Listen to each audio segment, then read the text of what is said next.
Priest has probably never been worse than it is right now. Yeah.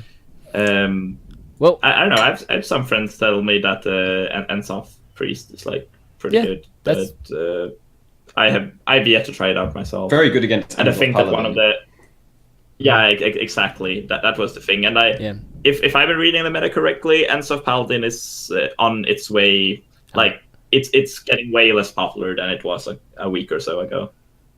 But yeah, I think people are figuring out how to play against it, and it's definitely the power level of it. Well, they know what it is. Down. Yeah, it's just and just what you need to save up and how what the win conditions are. So I think a lot of people are mostly prepared for it. One thing I did see with Priest is that Firebat said he got to Legend super quick with that Control Paladin. I mean, that Control Priest. Sorry, the Priest that he was playing. So like I was trying that out for a while. I kind of got stalled.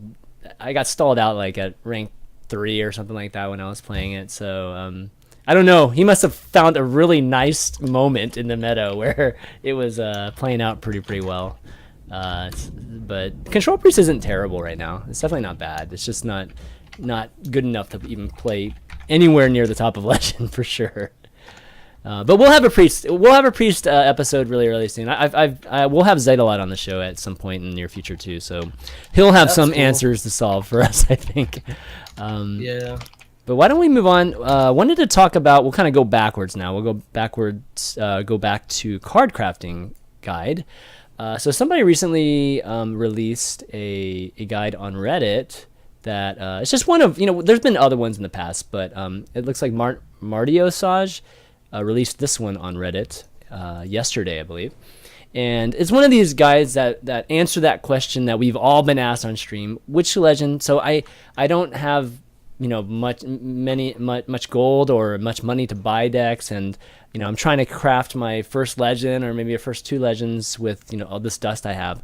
Like, which legend's going to be the best legend to craft from a general standpoint? And I guess I just want to pose that question to you guys, or maybe just take a look at this guide and see if there's any kind of shifting of some of these cards that you would suggest. Start off with you, Noxious. What do you think? Anything that stands out? Yeah. I mean, honestly, one of the things that I might not advise for, depending on what you're going to be playing, is Jessica Trueheart. Because, she's great in, those decks, but those decks are already, costly enough to put together. So, I mean, they're right as far as the power level of it. I just don't know that that's something I would craft necessarily. I don't know. I think overall, Sylvanas and Raggers are the big winners of the expansion, with Karen as well. There's very little else to add to the roster. I feel like these two have always been at the top. Like, when people ask you this question, I feel like everybody's always said Rag or Sylvanas. Okay. Do you guys agree with that or no? I mean, I think the main thing is the versatility of Ragnaros. The fact that you can play him in aggressive decks as a top end, but you can also play him in control decks as cool. You can put him in. You could argue you could put him in any deck. Yeah, just as any kind of finish, right? It's true. Yeah. True. Probably Archmage I would disagree with the most. I just think right now, if you're playing Mage, you don't need him as much. Although people are shifting back towards him nowadays. Well, they're trying it again. So Archmage is in tier 2 though, so I think it is lower in this list here. So there are a bunch of cards in tier 2 I would put as tier 1. Oh really? I think exactly. it's Fandral, right? You guys love Fandral is the big one. Sure. Yeah. How's that tier 2? Jesus Christ. That is tier 1 for sure. How's Harrison Jones? Harrison Jones too, right? Yeah. Harrison Twin Emperor, and I actually think, Yogg-Saron is tier 1 too. Yogg is down here too. Yeah, I think I'd agree with those 3. Yeah, moving those 3 up. Let's see some of these here. Leroy? I think Leroy can switch room with. I don't think that Zariel is tier 1. The Rogue legendary. Well, I mean, it's tier 1 for Rogue. If you play Rogue, right? I feel like Zarya's awesome in Rogue. And some people have been cutting it out of their decks. Yeah, a lot of people now. It was very good when everyone was playing dirtly control decks, but people are actually starting to realize that you can be aggressive in this meta too, and in that if there are just a few percent of decks in the meta that are aggressive, I would much rather play Wily Teacher than Zariel. Mm-hmm. Yeah. Yeah, that makes sense. Okay, so Zeril. Yeah, Leroy for sure. I agree with. Let's see. Also, I think Gormok can probably be put down to tier 2. Yeah, Gormok. Yeah, I think agree with Gormok. that too. What about Elise, guys? You think Elise? Elise and Bran, both of these guys. If It's you ask me interesting before- depending on what you play. Like Yeah. it's very niche. If you asked me before the expansion, I would say definitely tier 1. Now, not so sure.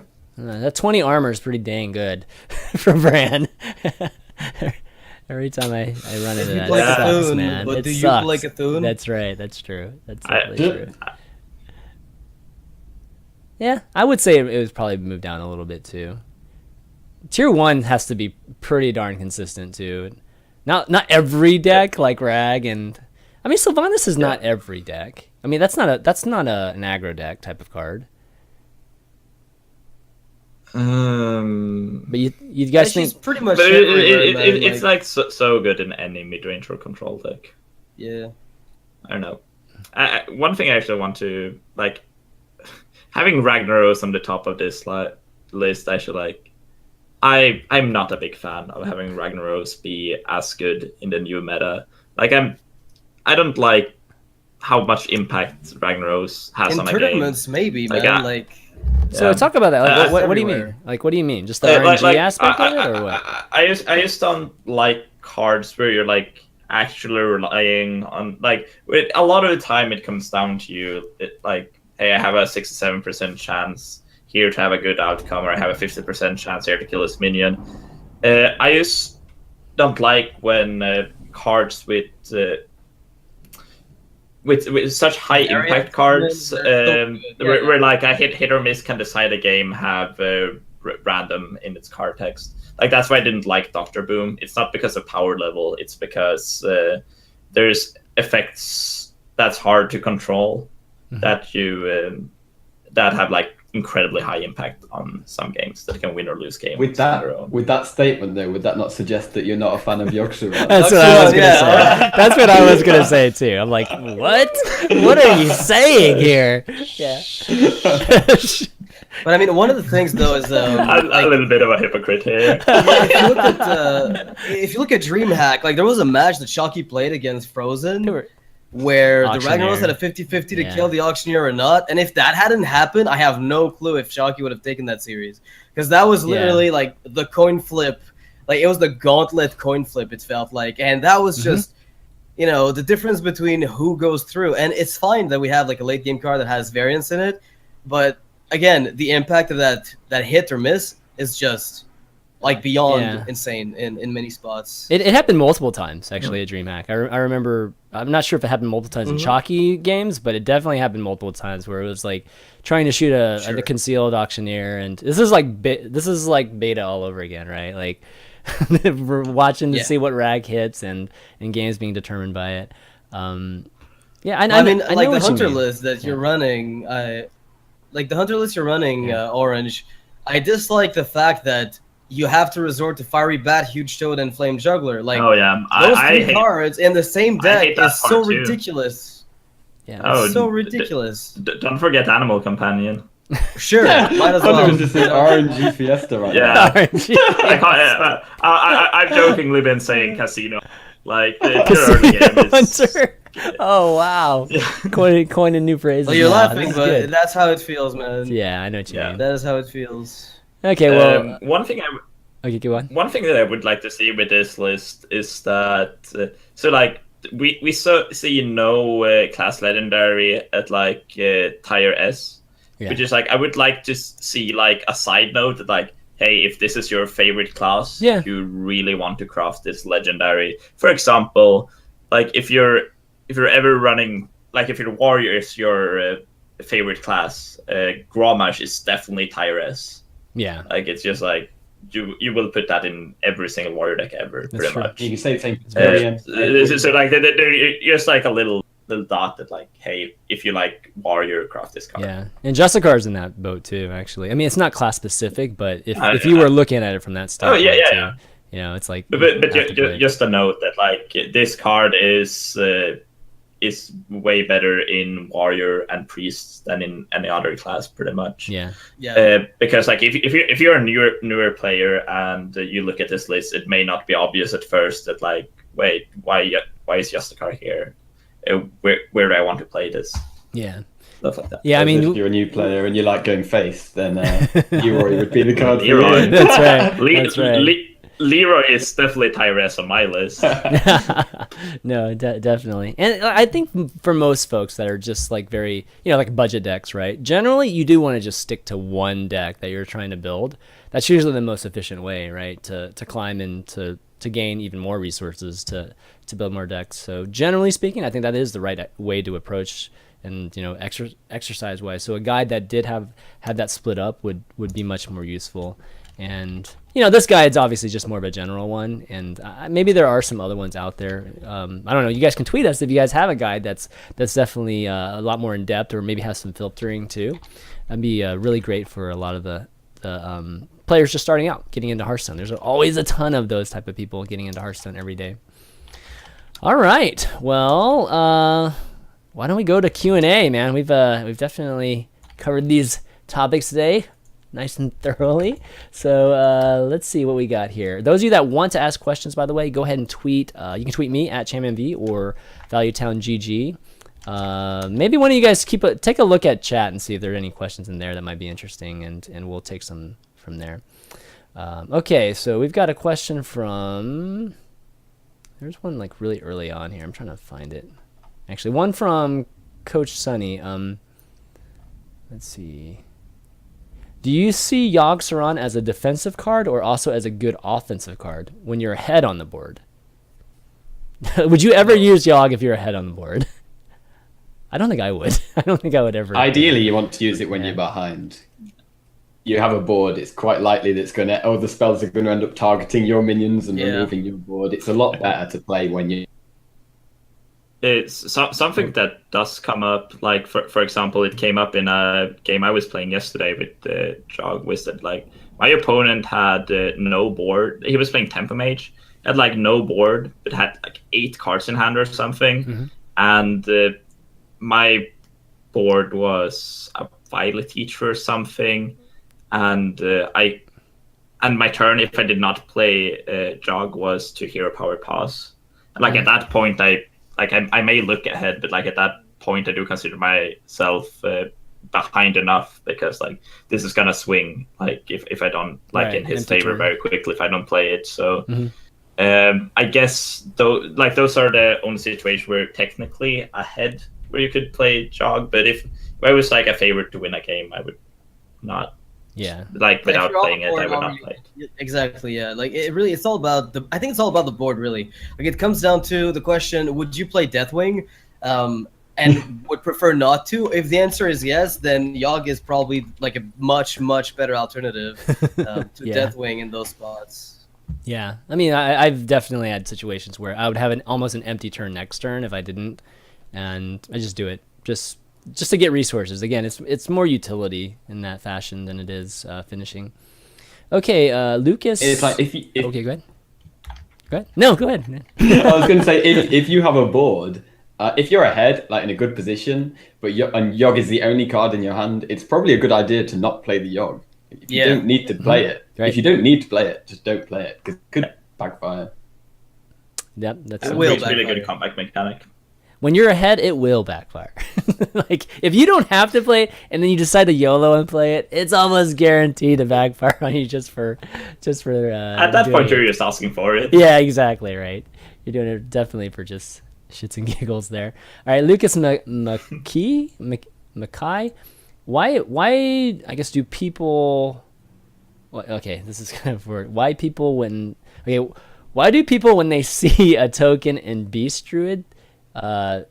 Think it's a bad deck? I'm kind of translating this.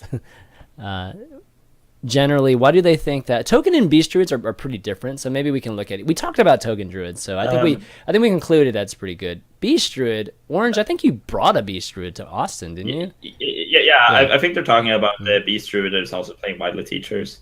Oh, okay, sure. because like they want to run Powder Wild, partly because it's one of your only few good beasts, and like Wildly Teacher is just like one of the few broken things that Druid can do. I have a hard time answering this question because I do not get what he means that why like are people looking at that and just thinking it's a bad deck. I don't think it's like that great for ladder. Like I brought it to DreamHack Austin because I needed something in my lineup to beat the control decks, and the Beast Druid does that really, really well. Yeah. So that's why I brought it. It's I guess people think it's bad because it loses pretty badly to the aggressive decks, because like your minions are mostly like when everything is about trading, your minions are most like 3/2s and like pretty weak when it comes to that. So yeah, agreed. I guess that is why people don't like the deck, but I played some pretty hard question to answer. Yeah, I think one of the reasons people might is if you look at the like for my token druid, for example, you look at the lists and you see Wisp of the Old Gods, you see Force of these cards that just look bad. But one of the strongest things about the deck is how the cards combo together. Right. Yeah. It's not a one of like you can't look at the card in the vacuum ever in that deck. Yeah. I actually that's how I got to know Jackie from the start, was that he was playing his Egg Druid on ladder when nobody knew. Like I for sure didn't know about Jackie back then. Yeah. And I like over and over again queued into Jackie that was playing this Egg Druid and just played the most terrible cards in the game over and over again.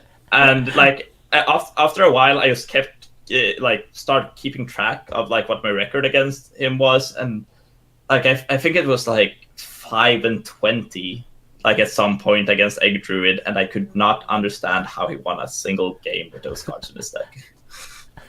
5-20 is probably a good amount of data. After a while, I just added him and be like, dude, what the fuck? Dude, teach me. Right. That's funny. Yeah, I've been playing a couple of games with this deck. It went like 0-7 or something. Right. And he just beats me over and over again. It's about playing very slowly too. That's what people have trouble with, is they think, oh, I play all these small minions, I want to just drop them on the board as soon as possible. It's actually the exact opposite. Which makes it super fun to play if you're into some quirky gameplays. I don't know. I've enjoyed it a lot. Yeah, it's definitely very combo playing. Even just minions on the board, right? So lots of times you just see druids just collecting cards like in the first few turns, and then you see some big plays turn 5 and 6 and so on. Yeah. I think one good example would be if you have Living Roots on turn 1, a lot of people would just play it. Right. But against control decks, it's lot better to just save in your hand and combine it with other stuff later. Yeah, agreed. Also, one of my new favorite cards to play is actually Raven Idol. The amount of skill that comes into playing Raven Idol, like that card stretches so far in like there are situations when you like people you see like, oh, I have 1 mana left over, I should probably play Raven Idol. That is wrong a lot of the time. Then it comes to like, should you pick a spell or a minion? That's also super relevant and something that I see people screw up a lot of time, and like I think I screwed that up a ton too. And then like when it actually comes to like choosing a spell, like for example, if you sometimes play it on turn 1, because you actually play it on turn 1 quite a lot because you're looking for wild growth, but like on turn 1 you get say Starfall, Starfire, Solo the Forest. Like how do you know at that point? Like you have to predict how a game is going to play out and which one is going to be most impactful. I don't think that anyone will ever like be able to say that they can play the card Raven Idol perfectly. That is one of the most skill testing cards in Hearthstone probably ever. That's a interesting statement, given that like a lot of people would say that there's a lot of randomness involved in it too, but it is the only card that has a double decision. Like you literally have to choose what spell or beast, and then obviously there's a discover mechanism after that. But your point's really good. It's kind of like tracking too. Like when you track on turn 1, and I mean obviously some of the things you're looking for will be pertinent, but there's not a scenario set up for you yet in the game, right? Yeah. Like literally nobody has a board. It's literally the beginning of the game, so it's not as impactful when you play it that early. So that's a really good point, Orange. Really good one. Brett Bellamy from Scotland_GP asks, what other in-game formats would you guys like to see other than casual, ranked, arena, and Tavern Brawl? Don't we have enough? There's like 4 of them. Tournament. There's like, well, there's wild too. There's standard and wild. Okay, tournament. I just want a lobby. I just want a tournament lobby. That's all I'm asking for at this point. Like, we've had way too many disconnects of recent memory and even some of the prime events. Like, I can't even anymore. It's too much. Like, it's just gotten to the point of frustration for me. How does tournament lobby help with that? Like disconnects? I mean, I don't. Well, there's no local disconnection. There's a replay system embedded just because you can restart the match from where it was. That's what you mean. Like there's it's an entire thing. Like it's not one function. But like just being able to admin a tournament in the actual interface, like that would be a good thing. So you can. So I don't know. I feel like there's too many little tournament help. Okay. Right. Mm-hmm. It would be a lot simpler to admin a tournament like Swiss, let's say. You admin a Swiss tournament, like we've had score reporting problems at DreamHack, like people being dishonest. It's frustrating. Really, I didn't know that was going on. With their score reporting. That is a thing. And we've had some even beyond that, like even beyond just the score reporting. We've had some like really next level dishonesty, and it's just frustrating to think about, man. It's that's so disappointing. It's kind of disappointing. You wanna tell them about the DreamHack Winter story, Noxious? No, dude. I like just in general. Score reporting should not happen or rely on the players to screenshot their fucking win. Like that should not be a thing. I agree that with that. should never fucking happen. I agree with you 100%. Anyway, I'm frustrated. That sucks. I'm out. I'm done. The rage is done. Yeah. Rightfully so. One thing that I actually want to see that Rekful has been advocating for a very long time is actually Nostormo Hearthstone. I want to have a game mode. Speed Hearthstone, dude. I am all over that, man. That would be fantastic. 15 seconds every turn. Yes. I can just play Hunter as much as I want. I mean, that's true. Well, when in doubt, hero power, baby. I actually think that would be really fun and actually quite skill testing. Oh yeah, definitely. It might even have some like deck building and synergies into it too. Like if you know you're not like super fast at thinking it, you might build a deck that's just really linear and easy to play too. So you have to trust your intuition a lot more. Mm-hmm. Like, how would you do it though? That I think would be go ahead. Be quite interesting is if you could make a deck where you can combine different class cards. Yes. Oh God, no. Dude, that should be. Dude, that should be how like wild is. Like true wild is like no actual class delineations, and you get to choose your chaos. You get to choose your hero power, and you get to choose whatever card you want. Oh my God, that would be awesome. A discussion I've been caught up in multiple times is like this thing where like, what cards would be broken if they were in any other class? Like I think Innervate is the one that comes up the most, but for sure. there are a lot of class cards out there that would be like totally ridiculous and would break the game in half if they were in any other class than the ones they're in, and this would really test that, and like it would be even wilder than wild, this sort of format, but it would be a ton of fun to figure out. I mean, I could see turn 2 kills or turn 3 kills. Like I can't even. I don't know. How? Shadow Bomber, Mind Blast in Hunter in Wild. Like just consider like turn 3 kills. Just consider. Yes. That would be pretty crazy. So going back to the whole Nosdormer thing, would you guys want a format that's more like speed chess with the time, you only have you have a time bank that you work off, or would you want just strictly just 15 seconds like every single turn? I'd like 25 to 30 seconds at most per turn, like at most. That'd be cool. I think both are like cool ideas. I would personally like to see the 15-second one. You just have to act on intuition and everything given turn. Raven Idol, I can't even select it. Oh God! No kidding. Forget Raven Idol. The the old Warzone commander Patron Warrior. Good luck. You can't play Leroy in that format, man. Not because it's bad, just because you can't play it. I can't even imagine what would happen if you played Yogg-Saron. Yeah, exactly. Forget Oh, attacking shit. afterwards. You better attack before Don't that. Druid even. the Claw would never happen, dude. If you were No, playing no. that. Oh man, maybe you could Yeah, actually. You that's could the thing with preemptively do Yogg-Saron, it. like, Yeah. Well, you can't preemptively. It's do it, sometimes super late in the game. You have to decide like very early in your turn if you want to play Yogg-Saron or not, because you have like, well, when you use deck tracker, you have like this little count Right. of how many spells you played, and Yeah. you see that counter being at like 20, and you're like, I have to decide rather quickly if I want to play Jog or not, because otherwise I'm gonna run out of time. Especially when something like Spreading Madness happens, where the animation is like super slow. Oh, that is terrible. Like in the That middle of a card. Jog turn. Yes. Yeah. That card needs to speed up. That card a is lot. Yeah. that card is terrible in more than one way. Very, very true. Yes, that's true. Very, very true. That is true. Okay. Any other questions here, guys? Let's see. Let's see. Anything in chat? Anybody want to ask questions in chat? Go ahead and do that. Oh, cooperative mode. Actually, that's a good one too. I would say with game formats, Yeah. I'd honestly like to see PvE. I think Hearthstone right now isn't a very social game, like at all. Literally, this is the game I play whenever I'm like wanting to just chill and play myself or streaming or whatever. But where comparatively, I'll go and play Overwatch or something like that if I want to play with friends and stuff. And I feel like Hearthstone is capable of doing it. Like we could just have PvEs, like almost like raid style, where we're just we're playing our cards instead of pressing on WoW powers and things like that. I think that would be pretty sweet. To have something that's dedicated towards that. Like the next sure. dungeon, like introduce it in a dungeon. It would totally make sense, and I think it would be a lot of fun. Maybe that's some way to like evolve the next adventure mode. Yeah. You can do things together. I don't know. But it sounds like a cool idea. Yeah. Let's see. Thoughts on Shifter's Era? So we talked about Shifter's Era some.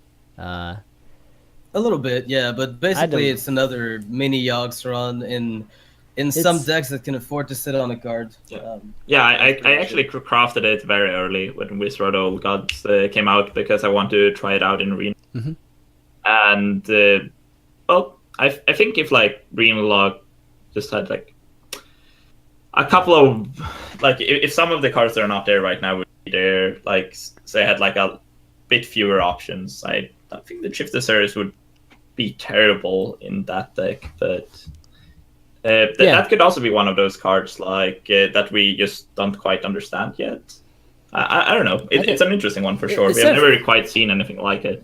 Yeah, it was definitely one of the cards that I like kind of fascinated me when I first saw it, just because it's it's unlike Discover, because you can actually take even longer, right, and have more choices than a Discover. But obviously you have to play it in more of a control deck just to give yourself that many choices.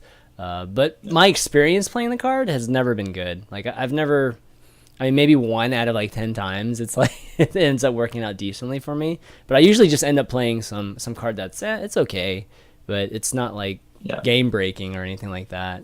I got really confused about Shifter's Roost the first time I played it. Like I played it in Arena Lock, and on turn 4 it was a Druid of the Claw, and I was like, oh yeah, I'll just play my Druid of the Claw next turn. Forgetting they were just changed to something completely different.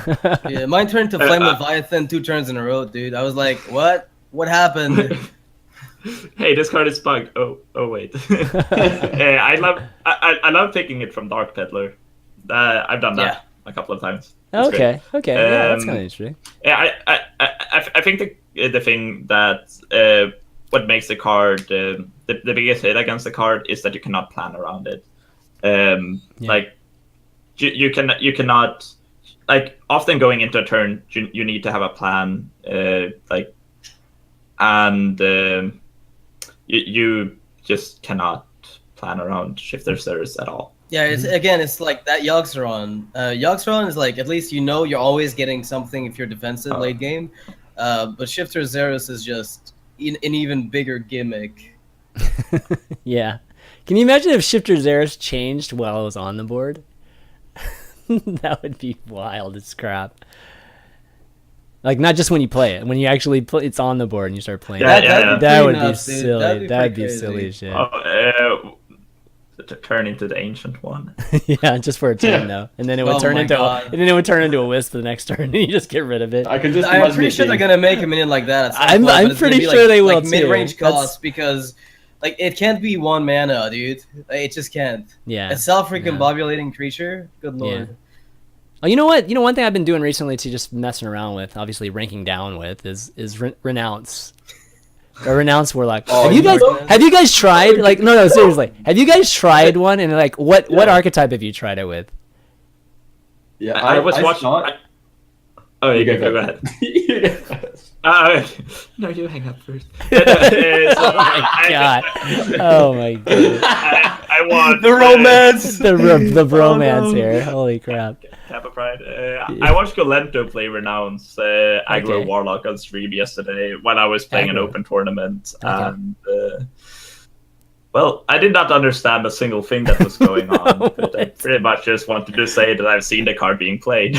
Okay. Go ahead, Jack. Jackie. I know you've I've tried. played Come a on. ton Come on. of Renounce. I was All playing right. it loads. Like when I was first playing it, I was like, okay, so the only neutral cards I put in the deck are kind of defensive cards, so that I have ways of surviving. Mm-hmm. Right. But then I realized that, hang on a sec, I actually want to draw all my reduced cards to get big tempo plays. So I ended up, the neutral cards were just like Acolytes and Azure Drakes and ways of cycling through the deck. Oh, okay. And That's then interesting. I had, like, That's the single way I played it. power Yeah. Harness, actually Reno, and then I would always coin Renounce turn 1. And then, Why and would then you do just- that? Just like Why? spam the board. Why? Yeah. No, it's 'cause great. It's everything really- is reduced. So you, Oh, if true. you have Renounce Yeah, in your yeah. starting hand, you keep all your Oh. Warlock cards because Yeah. they're all going to be reduced. And then you just can have insane tempo plays because Oh, everything that's is true. Oh, And okay. then you have your cycle to find all of the reduced cards. It's actually kind of funny because I think Colento was doing the exact opposite of this. That's kind of So what? that's what I was doing. So I think that the idea that Colento was that he played all early game minions. He played like That's what I did. every single 1 and 2. No, pretty much, just like a super hyper aggressive deck. And the second he was out of gas, which is very quickly, he just renounced, and like all of a sudden he could get these like high impact cards and go toe to toe with some other class in the late game. Yeah, that's what a lot of people wanted to do, right? Initially. That's really cool. That's kind of what I've been doing. I mean, I basically start out with like a zoo archetype with the class cards, and Yeah, just to get makes through sense. early game, and then I think of it as transitioning into possibly mid and late. I do have a N'Zoth, just Death Rattle for the neutral card, just because that's consistent. That will always be the same. Just to kind of transition into the late game. So I have the Sylvanas and the Karens and the heal bots. But that's kind of the premise I was going for. But I ended up just spending all my cards just running the just the zoo aspect of it. And then it's just like I don't get that much of a discount, or it's just like top decking the rest of the way. So it didn't work out that great for me. I might have to try the opposite, the complete opposite, which is kind of what you're doing, Jackie. Someone is actually mentioning in chat that Colento actually brought this like the Star Ladder today, Did he really? which I could Holy apparently. I mean, I'm Okay. just How he trusting did someone in with it. chat, but Probably lost with it. that's like, really easily. cool. How did he do? Also, But, I mean, being on not this, that bad of a deck though. Like the concept of it, apparently not. like the variance of it is horrible, but the concept of getting an entire like array of cards that cost you 1 less, like that card was either going to be completely broken or completely bad. Like there was no in between, and as it turns out, so far, it's been on the bad side. Yeah, well, I think it's been on the bad side just because maybe people just haven't given it enough time, because Orange has been talking about a lot of things that are super difficult, or it's like it takes extreme skill. I think Renounce is one of those cards too. Like Yeah, I sure. think people can work something. Maybe it's one of you guys actually on the show right now, but eventually, like I think it's going to be worked out to a very, very specific type of deck. Not to mention, there's going to be a breakdown as to like, okay, if I get Mage, then it's this. Like I should be playing like this, or if it's freaking Druid, they go like this. So I think Renounce might be the card that I think like pushes, or requires the most skill to play, and maybe can come up with something powerful. Yeah. This actually did not occur to me at first, but like it's something I've just realized now slowly throughout the show, that there are some super complicated cards that will take so much time, like probably months, to understand how to use them correctly. That is like, I never really thought of it that way, but that is super interesting. There are like just after being on this show, I just want to try out so many different things right now. I mean, like on one hand, I agree with that. The only problem is when it comes to tournaments, like those cards, like solving them might take time, but the sample size you get in a small, like say, tournament or ramp up to one, like it's not big enough for all the games to solve that deck to be played, and so sometimes it feels like if Yogg-Saron is competitive and it's played in tournament events and somebody wins, a massive prize pool off of it, I don't know how I'll feel about that. Like, sure. Somebody's done the math, but in that one instance, anything can happen, and it just feels so bad to like be consistent, play a purely linear deck all the way through. Like let's say Temple Warrior, and then you lose to Yogg-Saron. Yeah. I guess it reflects pretty badly on. I guess it reflects pretty badly on the game because people don't really see everything that goes behind something like that. Pretty much. So you're totally right. Even though like say one of us knows like exactly how much thought and preparation it actually went into like understanding this deck, understanding this card, stuff like that. That's not what people see. People just see that you get double Call of the Wild from Yogg-Saron and won a game. But that's so yeah. That's I mean, that's messaging. That's messaging though. That's like almost the role of the caster is to like explain that right to everybody and just know that these guys have put a lot of effort. It isn't just for just to screw around with, not to screw around with, but you know what I mean. It's but the average viewer will probably be like, yeah, these cards are just trying to make the game look good. Lol, this is bullshit and RNG. Yeah, of course. I guess. Yeah, just casual stone, esports, hashtag, Mingli, everything else. It's just typical Twitch chat. Yeah, I guess. For me, it's just like, if people are actually bringing this to the preliminaries and like, bringing this to the main tournament, I mean, there's a degree of seriousness, these people have to begin with, instead of just like some weekend one-off thing that's just kind of fun. This is, but I know what you mean. I just feel like that'd be a shame if it's something like Renounce, which would require such, a large amount of analysis and skill would just be just kind of thrown to the wayside like that just because of RNG or whatnot. That'd be a shame. Okay, let's see. Any other question before maybe one last question, then we'll take and we'll call it a show. Actually, it's been a nice one. You guys have been a lot of fun, and we've been talking about all kinds of stuff so far. So this has been quite a crazy episode. Yeah, it's been nuts. Yeah, well, what do you Jackie's expect here. when Jackie's here. Yogg-Saron is brought up in every single conversation we're having. Dude, that's Hearthstone right now, man. Yogg-Saron's awesome. Okay. The card is awesome. Yeah, totally. Yeah. Okay. Actually, Sunny HS. He has a question. I guess he's a coach. He's a Hearthstone coach. He says, any advice for a Hearthstone? Any advice for an analyst that wants to break into the scene and work with an organization team that is on a semi-pro level? Well, for one, I think anybody on a semi-pro level is, I mean, I guess for an analyst, just somebody who's just gathering data and things, I guess you don't have to be a pro, but I think it helps to be, a very high-level player, even if you're going to be an analyst.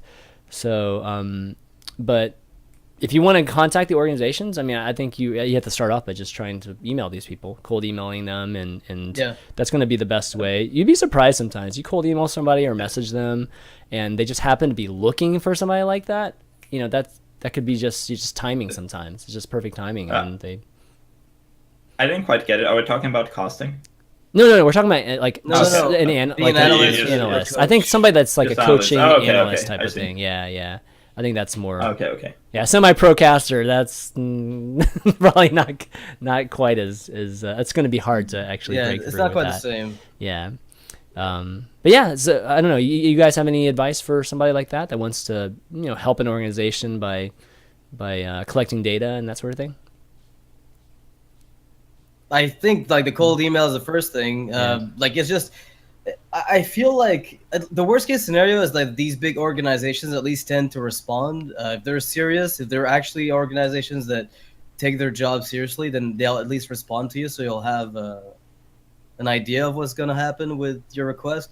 But very often it's also just about showing maybe like some of the work that you might have done, if you've done any like at all. As a coach, it's a bit harder because obviously the players, you don't have their data, what they're playing. You can't give them a practice plan or whatever that is and schedule. But when it comes to the info you have on the metagame and what you think, that might be like a good way to introduce yourself at least to them. Yeah, I agree with that.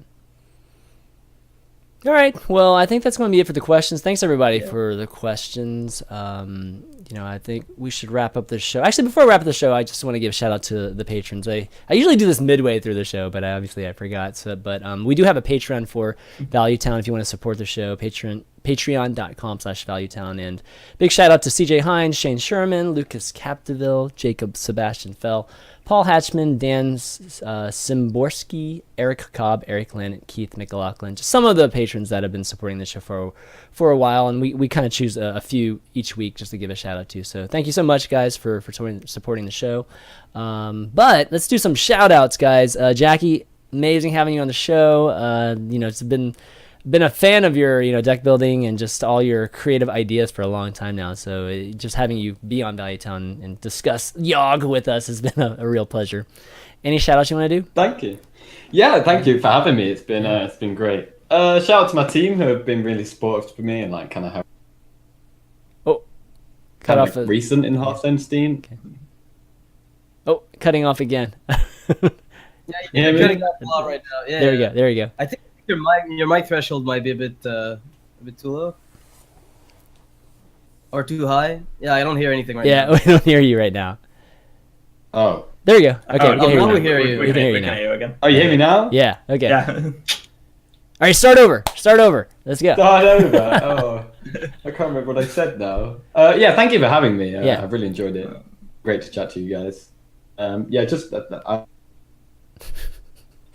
and he's cutting off again. Okay, I guess we're not gonna do this, dude. It's not meant to be. Shoutouts are not meant to be. happening. All right, Orange, how about you do some shoutouts? Thanks for having me. This is the second time on the show, and it's been a lot of fun both times. Mm-hmm. Thanks for everyone that's watching. Awesome. Okay. All right. Guess that's it. Sure. Follow me on Twitch, orange_rage. Yeah, Twitch. His Twitter's on the overlay too. Definitely follow both of these guys' Twitters. Twitter too. That works. Yeah. I mean, you gotta take the opportunities to go full sell. Of course. That's what we reserve this portion of the segment show for. Yeah, exactly. Noxious. Well, shout out to Complexity as usual for all the constant support, and shout out to Temple Storm for hosting this on their channel, and ChanManV, of course, for the work that you put into researching topics that are cool and also making the whole Yogg-Saron thing happen, because that was great. I mean, the deck lists we had were, although very similar, very, very cool this time around. We had a lot to talk about. Yeah. So props. Absolutely. And those of you go ahead. Should we try with Jackie again? Yeah, one more time with Jackie. We'll do that in a second. You hear me now? There we go. Okay, Yeah, come on, Jackie. Quick, we've got you for a few seconds. Thanks to my team for supporting me, and come watch my stream if you want to see some Yogg-Saron. Yeah, we're done, right? Definitely. Guys, that's it. I'm shutting up. I'm never talking again. What's your stream? Real quick. We got it all. Third time's the charm. Oh, what's your stream, Jackie? Or type it into Twitch chat so everybody can check it out. Yeah, type it on Twitch chat. Yeah, definitely type it in Twitch. I think that's the best way. I just round things out by thanking all you guys for watching the show today. I know there's Star Ladder and everything else going on, so really appreciate you guys watching. Obviously, the three of you guys for doing the show with me. For all of the folks listening on audio, we have a lot of people actually listening to the shows on audio and just podcasts. I'll make sure I link all the decks so that you guys can kind of at least try to follow along or maybe look on your phone while you're listening to the podcast. So you can see the decks that we were talking about today. If you guys do listen to it on iTunes or on Google Play or podcasts, and you like the show, please be sure to leave a 5-star review for the show. It helps out quite a bit in terms of people discovering Valuetown on their phones. So we would really appreciate that. And I just tried to do the same thing as Jackie did and type my it didn't work. stream title in the chat, then I got timed out for 10 minutes. Oh, why are you trying to spam stuff? Type it out to me. I'll put it in there. Type it to me in Skype, and then I'll put it in there. Yeah. Yeah, and I guess the VODs guys for the show will be on youtube.com/ChanManV shortly after. We got t-shirts too. Be sure to check out the t-shirts for valuetown.crowdmade.com/valuetown. It's a tribute to the I guess our past guys or big cards or heroes that we've had past, like Dr. Boom. The first one's Dr. Boom, so you can check that out too. That helps also. But that's going to be it, guys, for Valuetown this week. We'll be back next week. Hopefully Ray will be back too. So all the folks just missing all the salt. Hopefully he'll be back. Oh, no, actually no, sorry. I'm wrong. Next week will be an arena episode that we're going to be doing with we're going to be doing with Crip and hopefully Edwakta Merps and those guys too. So I'll give you some more info on that. It'll probably be a little bit later too. But yeah, until then, that's pretty awesome. Yeah, we always do one every once in a while. We haven't done one in a while, so okay. Yeah, with it being out, the expansion being out for a few weeks, it might be good for them to do a review. But okay, guys, that's going to be it for Valuetown. For Jackie Chan, Orange, Noxious, and myself, ChanManV. We'll see you next time. Later.